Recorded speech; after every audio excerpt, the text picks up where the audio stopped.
we've been talking about sort of how these lies get laundered through the system. Obviously, the State of the Union was on Tuesday night.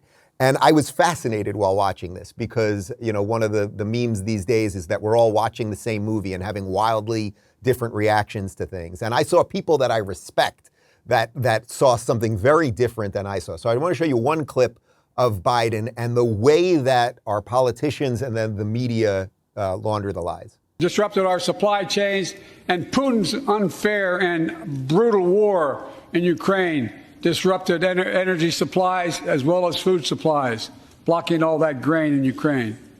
But we're better positioned than any country on earth right now. But we have more to do. But here at home, inflation is coming down. Here at home, gas prices are down $1.50 from their peak. Food inflation is coming down, not fast enough, but coming down. Inflation has fallen every month for the last 6 months, while take-home pay has gone up. Additionally, over the last 2 years, a record 10 million Americans applied to start new businesses. 10 million. And by the way, every time. Okay, so I think everyone watching gets how virtually everything he said there was a lie or a confusion. Yes, inflation has come down a tiny bit after skyrocketing. Yes, gas prices have come down a tiny bit after skyrocketing. The wage that he's talking about is not going up as fast as inflation, so you're still losing money. And they did put a whole bunch of people out of work because of COVID, the policy that he still has going till May. Marissa, were you pulling your hair out during this thing or what? Well, I was actually learning quite a bit from him because I run a nonprofit. So what I'll do is fire my entire staff, 150 people. And then in 3 months, I'll go back to the board and say, look at me, I'm so amazing. I just hired 150 people. I hired them actually great productivity. So, there's quite a bit to learn from our president, not in a good way. Was I pulling my hair out? I mean, I can dissect every sentence there and pull my hair out. I mean, the energy part is just abysmal as well. The first thing he did in office was cut the Keystone Pipeline and make America, essentially poorer.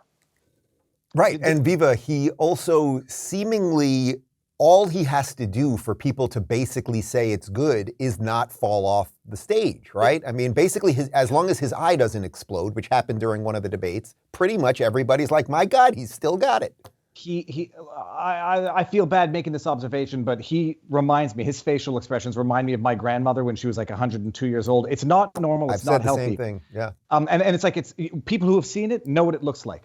But the lies, everybody needs to read or listen to George Orwell's 1984. When you have the government talking about how prices have gone down, rations have gone up. First of all, having gone down from rocket high prices because of incompetence is not a success. It's a mitigation of failure. And then at the end of the day, you don't even know if any of it's true. But the energy, and Marissa touched on it, on the one hand, cutting the Keystone Pipeline, which pissed Canada off as well, but also talking about how Russia's interfering with energy while allegedly, according to, I forgot his name now. Someone will help me. The journalist who just broke this, covered the story. While they're allegedly sabotaging the Nord Stream pipelines to Germany, everything they accuse their enemies of doing is what they themselves have done. It's pure confession through projection. If you'd like more sane takes on our insane world, check out our direct message clips playlist. And if you want to watch more full episodes of our live roundtables, watch our roundtables playlist. They're both right over here. And to get notified of all future videos, be sure to subscribe and click the notification bell.